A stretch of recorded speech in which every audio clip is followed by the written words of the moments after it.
Bien sur le combat de boxe de samedi dernier entre Adonis Superman Stevenson et Badou Jack avec notre experte Nathalie Bruno. Nathalie, comment ça va? Ça va très bien.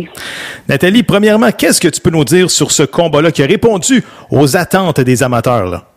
Je pense que ça a été au-delà des attentes des amateurs. On a eu un bien meilleur combat à ce à quoi on s'attendait. Parce que d'abord, ça a duré 12 rounds. On est habitué à des 3 ou 4 rounds de part et d'autre, là, peut-être 5 rounds du côté de Badou Jack en moyenne. Mm-hmm. Mais sinon, du côté de Stevenson, c'est toujours une knock-out punch au 3e, 4e. C'est vraiment assez rapide. Et là, on s'est rendu au 12e. On a vu Stevenson avoir de la difficulté. Il y en a certains qui étaient contents de voir ça. Oui. D'autres qui ont eu peur aussi. Fait que ça nous a permis d'avoir des montagnes russes d'émotions tout au long du combat. Et c'est ça qu'on aime quand on va voir des galas de boxe. Et c'est ce qu'on a eu. Et surtout de la part d'un gala final, d'un combat final de Stevenson Jack pour un championnat. Ça a vraiment été un excellent combat. Je pense pas que ça va être le combat de l'année, mais il va être dans les top 3. Top 2, top 3, c'est certain. Selon Yvon Michel, Stevenson aurait un examen de conscience à faire parce qu'il aurait utilisé seulement 3 semaines pour se préparer pour ce combat-là. Oui. C'est pas normal. Non, je suis d'accord avec lui.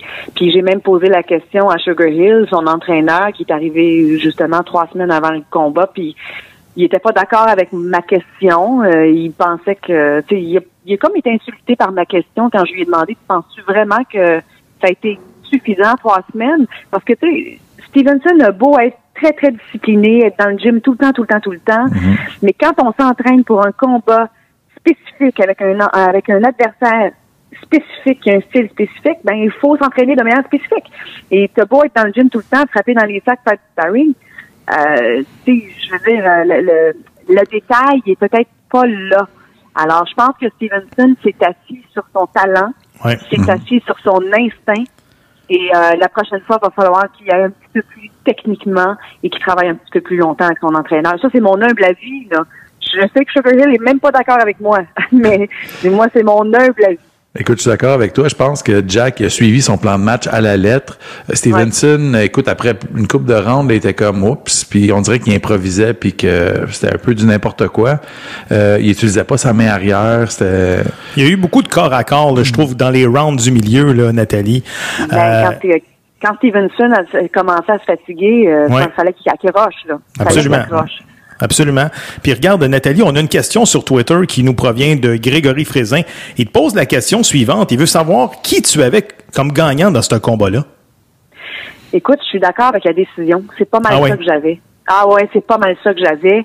Je fais jamais de prédiction avant. J'avais vraiment rien donné comme prédiction, mais au fur et à mesure que je voyais le combat, je prenais des notes et tout. Puis je suis vraiment d'accord avec la décision, sincèrement. Et il n'y a pas personne qui s'est fait voler. Je pense pas qu'il n'y a pas personne qui s'est fait voler. Je pense que Stevenson est quand même chanceux d'avoir gardé sa ceinture, son titre. Ouais. Mais écoute, Nathalie, une nulle majoritaire, là, je présume que le groupe Jim est satisfait du verdict. As-tu eu la chance de rencontrer Yvon Michel après le combat? Écoutez, je vous envoie directement sur mon Twitter, Nathalie Bruno, et allez voir, je l'avais dans le ring. Je suis montée dans le ring pendant qu'il est en train de faire des entrevues et tout, là, tout de suite après, je suis montée dans le ring et sur Twitter Live, j'ai fait une entrevue avec Yvon Michel. Ça fait longtemps que je l'ai pas vu heureux comme ça.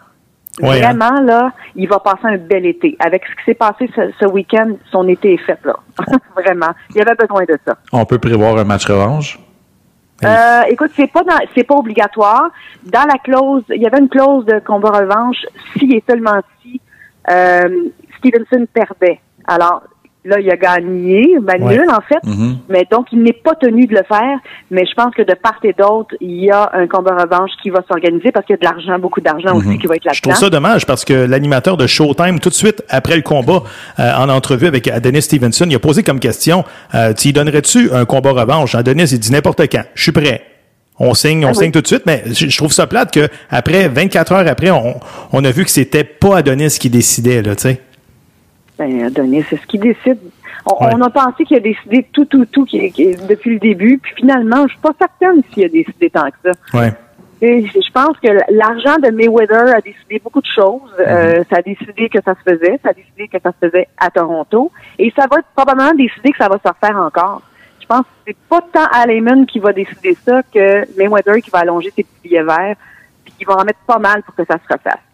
Écoute, Nathalie, t'étais juste sur le bord du ring. Peux-tu nous confirmer si Adonis Stevenson était knocké au 12e round et est-ce que la cloche l'a sauvé là, dans son cas?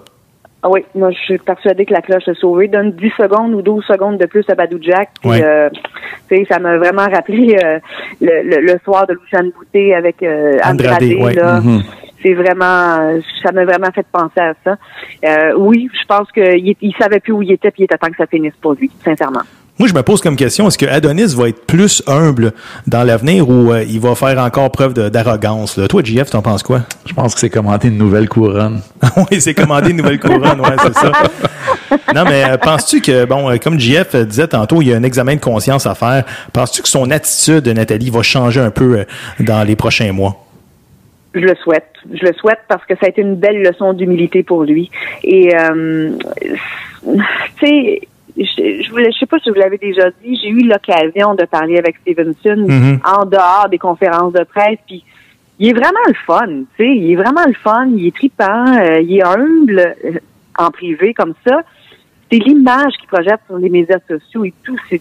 Écoute, il va falloir qu'à un moment donné, il change de poste, là, parce que, mais ça, c'est l'avenir qui va nous le dire. Mais je te dirais que quand il est embarqué sur le ring pour le verdict et qu'il a mis sa couronne après avoir annoncé que c'était une nulle, je pense que sa couronne n'était pas nécessaire à ce moment-là. Il aurait dû la laisser de côté. Nathalie, en terminant, c'est samedi soir prochain au Centre Vidéotron de Québec que David Lemieux remontera dans le ring face au Français Karim Achour. Nathalie, tout le monde dit que c'est un combat de remise en forme pour David. Par contre, je sais pas, mais de ce que j'ai vu de Achour dans les médias, il est aucunement intimidé par Lemieux, là. Ah non, lui il arrive ici là avec une confiance totale. C'est un boxeur qui est très physique puis qui met beaucoup de pression. C'est un lion là. C'est vraiment il fonce. Puis je pense que David Lemieux, c'est le fun qu'il y ait un combattant comme ça, moins technique et réfléchi. Ben, je dis pas qu'il n'est pas réfléchi dans le ring ou qu'il n'y a pas de quotient de QI de ring, mais il est beaucoup moins probablement technique que son dernier adversaire. Billy Joe Saunders. Billy Joe Saunders, tu sais. Alors ça va être, on s'attend vraiment à un combat de quasiment une bataille de ruelle là. J'ai bien hâte de voir ça. Et donc David il est prêt, il est à 100%. De sa capacité physique et mentale. Il n'y a pas de blessure. Tu sais, on a toujours une blessure à la main, à l'épaule. Il y a toujours eu quelque chose. Mais là, il est remis à 100% selon ce qu'il nous a dit hier en entrevue. Alors, écoute, ça devrait donner un combat qui a de l'allure. Ça, on a bien hâte de voir ça. Selon les preneurs au livre, ça devrait être un walk in the park. Écoute, si on gage sur le mieux, il faut gager 100$ pour en remporter un seul. Aïe, aïe. Donc, ça devrait être, comme on dit, un walk in the park pour David Lemieux. Mais écoute, tout peut arriver. C'est un combat. Exactement. Je pense qu'Achour, il détient une coupe de ceinture, là, présentement. Là. Ben, écoute. Il y a une ceinture européenne qui sera pas en jeu parce que, bon, David n'est pas européen. Mais, je te laisse aller. Aussi. Exact, qui va être à l'enjeu. Et il y a aussi le titre WBC international qui est vacant, qui va être à l'enjeu aussi. Ça fait qu'il y a 2 ceintures à l'enjeu samedi. Excellent. Donc, on te demandera pas, genre, tes pronostics, puis... Ben non. Absolument. Mais écoute... Mais les vôtres, c'est quoi les vôtres? Ben, je serais très surpris que David Lemieux, il perde ce combat-là, sauf que je vais y aller avec un KO technique au 8e pour David Lemieux. Toi, JF? Plus rapide que ça. Moi, ça va être au 5e. Au 5e, excellent. En tout cas, on va avoir la chance de s'en parler. Nathalie Bruno, un gros merci, puis on se reparle la semaine prochaine. Avec grand plaisir.